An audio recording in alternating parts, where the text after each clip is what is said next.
राधे राधे दोस्तों, आप सब पे बजरंगबली का आशीर्वाद सदैव बना रहे।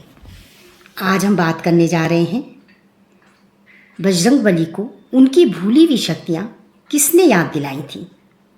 और हाँ, अगर आपने चैनल को सब्सक्राइब नहीं किया तो ज़रूर कीजिएगा, ताकि ये सारी महत्वपूर्ण जानकारियाँ आप तक पहुँचती रहें। त्रेता युग में राक्षसों का नाश करने के लिए श्री हरि विष्णु ने श्री राम के रूप में जन्म लिया। श्री राम के कार्य में हाथ बटाने के लिए भगवान शिव ने वानर रूप में अवतार लिया था, जिसे सारी दुनिया हनुमान जी के नाम से जानती है। हनुमान जी की माता का नाम अंजनी और पिता का नाम पवन था, पवन देव। इसीलिए हनुमान जी को पवन पुत्र भी कहा जाता है, अर्थात पवन के समान गतिशील।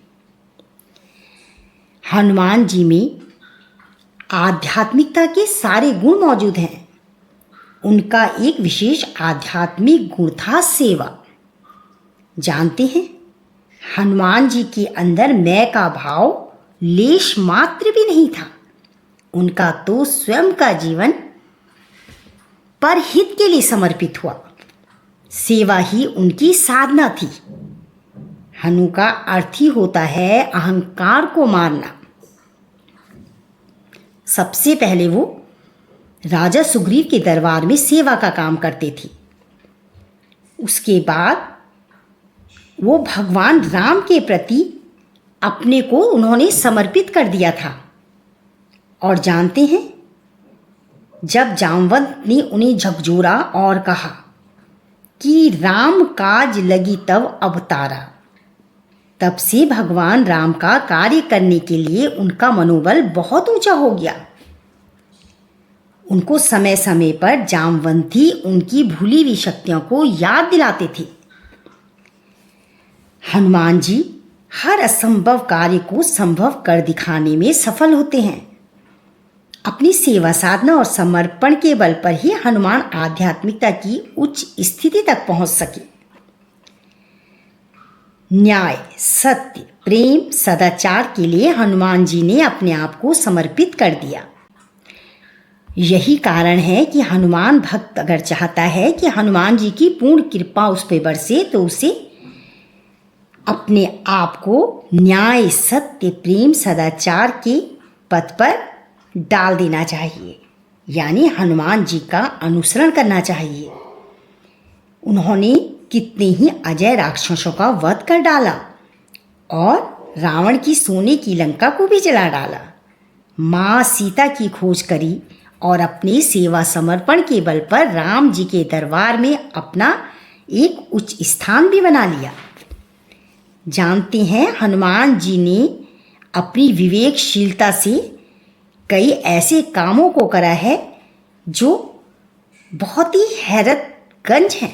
सीता जी का पता लगाने के लिए जाते हुए समुद्र छलांगते समय जब वो सुरसा से मिलते हैं, तो पहले तो उसकी शक्ति की था लेने के लिए वे स्वयं ही उसके मुंह से अधिक बड़ा आकार बनाते हैं, किंतु तब उन्हें याद आता है कि मैं राम काज के लिए जा रहा हूँ, यहाँ पर मेरा बल एवं सिद्धि का प्रदर्शन सही नहीं होगा।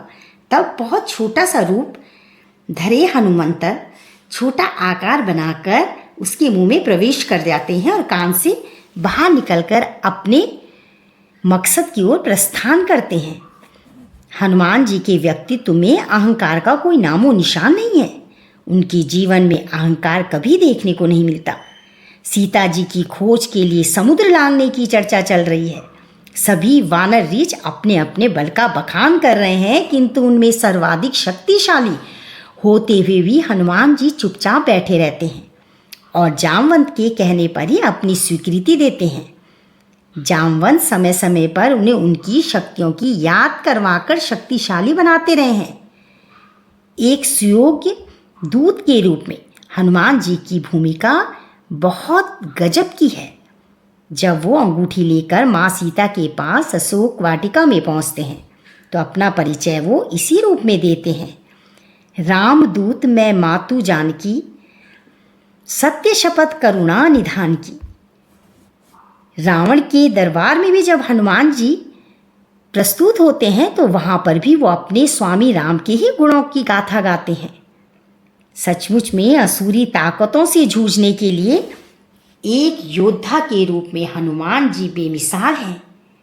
इसलिए अगर हनुमान भक्त हनुमान जी की सच्चे दिल से प्रार्थना करता है, समर्पण भाव रखता है, तो प्रश्न ही नहीं उठता कि कोई नेगेटिव एनर्जी उस पर आक्रमण कर दे, कोई नकारात्मक शक्ति उस पे अपना आधिपत्य जमा ले। राधे राधे राधे।